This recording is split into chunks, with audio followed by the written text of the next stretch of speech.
मथुरा में बनेगा शनि परिक्रमा मार्ग।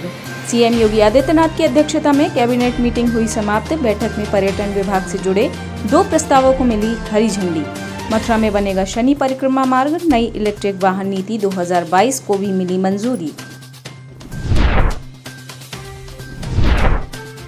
पीएफआई के गिरफ्तार 14 सदस्यों ने दिल्ली हाई कोर्ट में दाखिल की याचिका। पीएफआई के गिरफ्तार 14 सदस्यों ने दिल्ली हाई कोर्ट में याचिका दाखिल कर अपनी रिहाई और मुआवजे की मांग की। याचिकाकर्ताओं ने आरोप लगाया कि उन्हें गैरकानूनी रूप से हिरासत में लिया गया था। याचिका में जांच एजेंसी और उसके दोषी अधिकारियों के खिलाफ स्वतंत्र जांच की मांग की गई है। मामले की अगली सुनवाई 21 नवंबर को होगी। पुलिस ने इस याचिका के मेंटेबिलिटी पर सवाल उठाते हुए याचिका का विरोध किया है। सीएम योगी ने बाढ़ प्रभावित क्षेत्रों के दौरे के बाद किया ऐलान। सीएम योगी ने बाढ़ प्रभावित क्षेत्रों को राहत देने के लिए घोषणा की। जनहानि होने पर परिजनों को 4 लाख की आर्थिक सहायता की जाएगी। जिनके आवास पानी की वजह से क्षतिग्रस्त हुए हैं उन्हें मुख्यमंत्री आवास योजना के तहत मकान दिए जाएंगे। सीएम ने बाढ़ प्रभावित लोगों को सांत्वना देते हुए कहा कि वे बाढ़ प्रभावित लोगों के साथ खड़े हैं। रेल कर्मचारियों को मिलेगा 78 दिन का बोनस। केंद्रीय कैबिनेट का फैसला। रेल विभाग के 11,27,000 कर्मचारियों को 1832 करोड़ रुपए का प्रोडक्टिविटी लिंक्ड बोनस दिया जाएगा।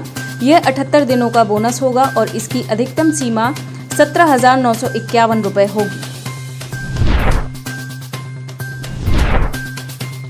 पीएम मोदी ने महाकाल कॉरिडोर का किया उद्घाटन।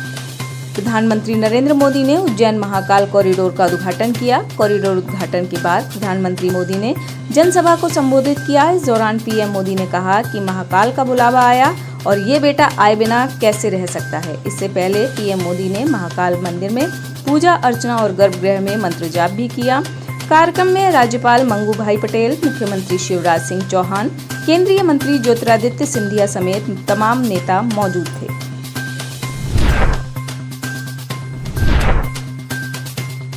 बिहार के गोपालगंज में गैस रिसाव से परिवार के 4 लोगों की मौत। बिहार के गोपालगंज में गैस रिसाव के बाद आग लगने से एक ही परिवार के 4 लोगों की मौत। गैस रिसाव के बाद आग लगने से द्वारपति देवी, ओम प्रकाश वर्णपाल, सन्नी कुमार, रूबी देवी की मौत हो गई। अब इस परिवार में मात्र 8 साल का एक बच्चा बचा है। यूपी की जेलों में बंद महिलाएं करवा चौथ पर कर सकेंगी पति का दीदार। यूपी की जेलों में बंद महिलाएं करवा चौथ के दिन जेल में अपने पति का दीदार कर सकेंगी। योगी सरकार ने मंत्रिपरिषद की बैठक में लिया फैसला। इस आदेश को सभी जेलों में भेजा गया। प्रयागराज पर फिर बाढ़ का खतरा मंडराया। प्रयागराज में गंगा और यमुना दोनों नदियों के जल स्तर को तेजी से बढ़ते हुए देखा जा रहा है। दोनों नदियां तकरीबन 2 सेंटीमीटर प्रति घंटे की रफ्तार से बढ़ रही हैं। हालांकि ये अभी खतरे के निशान से करीब 2.5 मीटर नीचे हैं, लेकिन जिस रफ्तार से नदियों के जल स्तर को बढ़ता हुआ देखा जा रहा है, बाढ़ की आशंका प्रबल हो रही है। हैदराबाद में बाढ़ से जनजीवन अस्त व्यस्त। हैदराबाद में भीषण बारिश के कारण जनजीवन अस्त व्यस्त।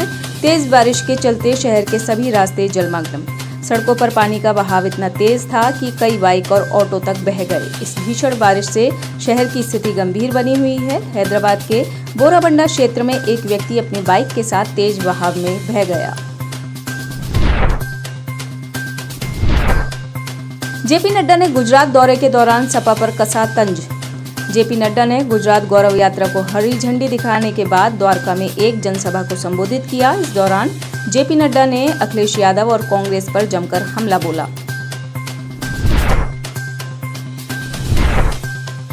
एआईएमआईएम के सांसद इम्तियाज जलील ने शिवसेना में फूट होना दुर्भाग्यपूर्ण बताया।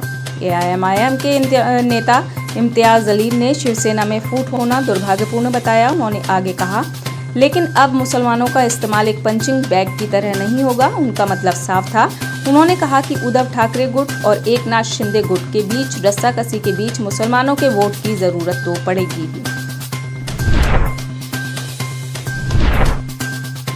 आतंकवादियों की गोली से जख्मी आर्मी डॉग जूम नहीं रहा। जम्मू कश्मीर में आतंकवादियों की गोली का शिकार हुए शेर दिल जाबाज आर्मी डॉग जूम का दोपहर 12 बजे निधन हो गया। डॉक्टरों ने उसकी जान बचाने की पूरी कोशिश की। 2 गोलियां लगने के बावजूद वह आतंकियों से लड़ता रहा। एडवांस फील्ड वेटरनिटी हॉस्पिटल में इलाज के दौरान उसकी हुई मौत। वह लगभग 11:45 तक अच्छी प्रतिक्रिया दे रहा था। थोड़ी ही देर में वह अचानक हांफने लगा और गिर पड़ा। जूम के हैंडलर का रो कर बुरा हाल है क्योंकि उसने जूम को अपने बच्चों से ज्यादा प्यार दिया था।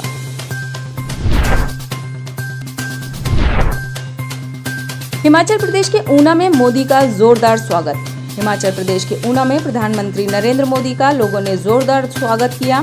पीएम मोदी के स्वागत में जमकर नारे लगाए गए। हिमाचल के लोग मोदी के स्वागत में देखो देखो कौन आया, शेर आया के नारे लगाए गए। लोगों ने चिल्लाते हुए, ताली बजाते हुए उनका स्वागत किया। भाजपा ने अपने ट्विटर हैंडल पर इस वीडियो को शेयर किया। भारतीय दवा कंपनियों के 45 दवाओं के सैंपल फेल। भारतीय दवा कंपनी की कफ सिरप पीने से अफ्रीकी देश गाम्बिया में 66 बच्चों की मौत के आरोपों के बीच देश में कुछ और दवा कंपनियों के सैंपल हुए फेल। सेंट्रल ड्रग्स CDSCO की ओर से पिछले महीने जारी रिपोर्ट के मुताबिक करीब 45 दवाओं के सैंपल की गुणवत्ता खराब पाई गई है।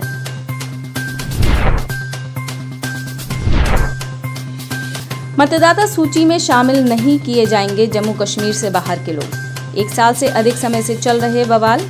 बाहरी नागरिकों को मतदाता सूची में शामिल किए जाने का निर्णय वापस ले लिया गया। प्रशासन ने इस संबंध में जारी आदेश को देर रात वापस ले लिया है। हालांकि इस खबर की पुष्टि जम्मू की जिला उपायुक्त या किसी अन्य अधिकारी के द्वारा नहीं की गई है।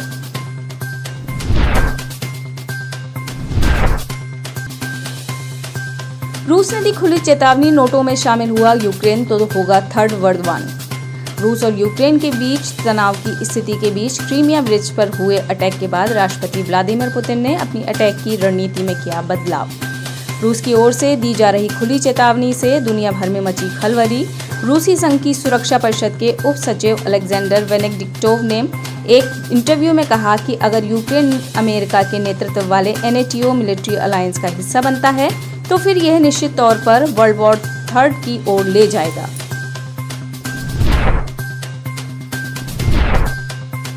मोटर निर्माता कंपनी टोयोटा ने म्यांमार में खोली कंपनी। मोटर निर्माता कंपनी टोयोटा मोटर ने मानव अधिकारों की चिंता छोड़कर म्यांमार में अपने कारखाने को चालू कर दिया है। इस तरह उसने म्यांमार पर पश्चिमी देशों की तरफ से लगाए गए प्रतिबंधों की अनदेखी करने का निर्णय लिया है।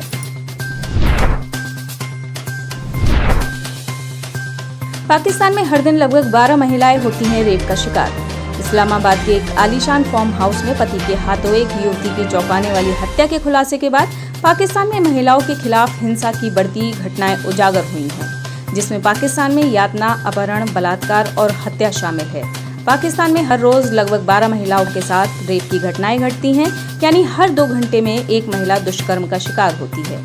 ये तो रजिस्टर्ड रिकॉर्ड है। कई मामलों में महिलाएं दबाव और डर के कारण सब कुछ सहते हुए इसे उजागर ही नहीं करती।